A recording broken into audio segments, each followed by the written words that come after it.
Welcome back to a new day at Atherton High School. I'm Cole Sanders. And I'm Felix Pierce. Please stand for the Pledge of Allegiance or observe a moment of reflection. I pledge allegiance to the flag of the United States of America and to the republic for which it stands, one nation, under God, indivisible, with liberty and justice for all. We're happy to announce the return of a popular AOA segment that we like to call Music Review. Here's Charlotte Ivory with today's installment. I'm Ivory Rose. And I'm Charlotte Glob. And welcome back to this week's episode of Music Review.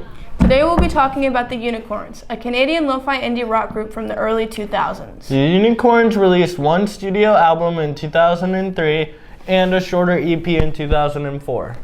Who Will Cut Our Hair When We're Gone is an extensive album with a wide variety of sounds from song to song.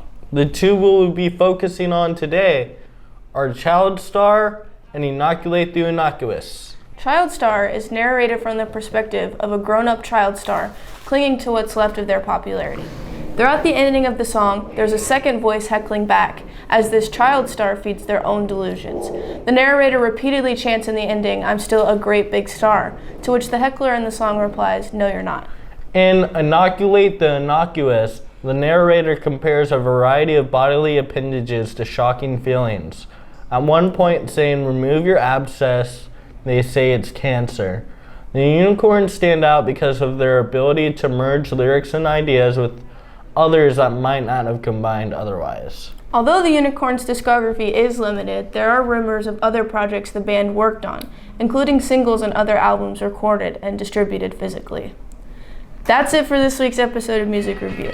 I'm Ivory Rose. And I'm Charlotte Glob. See you next week.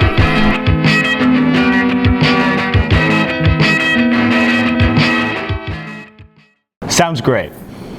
Have you seen any crazy hall passes around Atherton? Here's some of our favorites brought to you by Jaden Cardwell.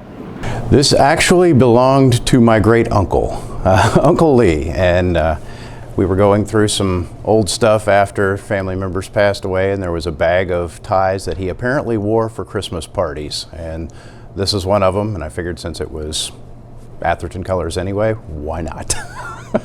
I found it at the bottom while cleaning out my things at the beginning of the year. Found it at the bottom of one of my bins, and I thought, this is perfect. I actually used this as a hall pass when I taught at Ballard before I moved to St. Louis, and so hadn't had it out since then. And I was like, this is gonna work perfect for my kiddos for the hall pass. I made it.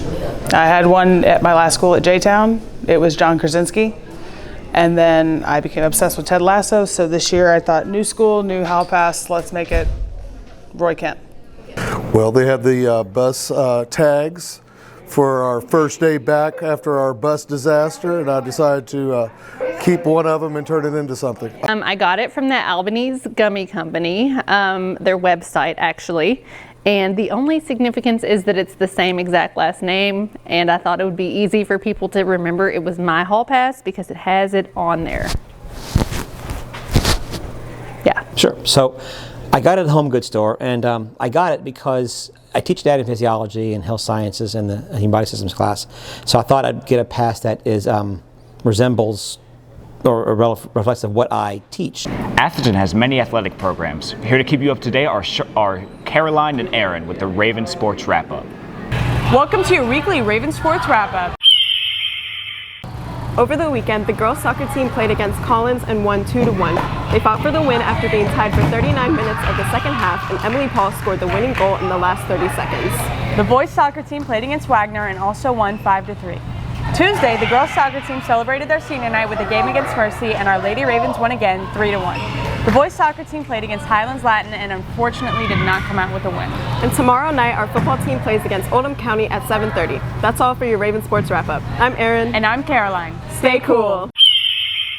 And now the announcements. There will be an HSU meeting on Monday, September 25th. Environmental Club will have its first meeting after school in room 214. All are welcome. The Service to Service Club will meet after school on Tuesday in the cafeteria at 2:30 p.m. This Friday, the theme is Favorite Book. Don't forget, Band Book Week is October 1st. There will be an interest meeting after school today for Rho Kappa. The meeting will be in room 221 and lasts from 2:30 to 3. All are welcome. The PTSO is sponsoring a Spirit Week contest. 2 students from each class who show up all week in the best Spirit Day attire will be recognized at the pep rally next Friday. They will also win tickets to the homecoming game that evening. French tutoring and conversation meets in Madame Watkins' room at 2:30 today. Please consider attending the Women's Empowerment meeting today after school in room 208 from 2:30 to 3:30. We have some birthdays today. Happy birthday to Andy Sarabic, Jayla Henderson, Aiden Adonis, and Emily Zimmerman. And that's all for Atherton On Air. I'm Felix Pierce. And I'm Cole Sanders. Rock on, Ravens!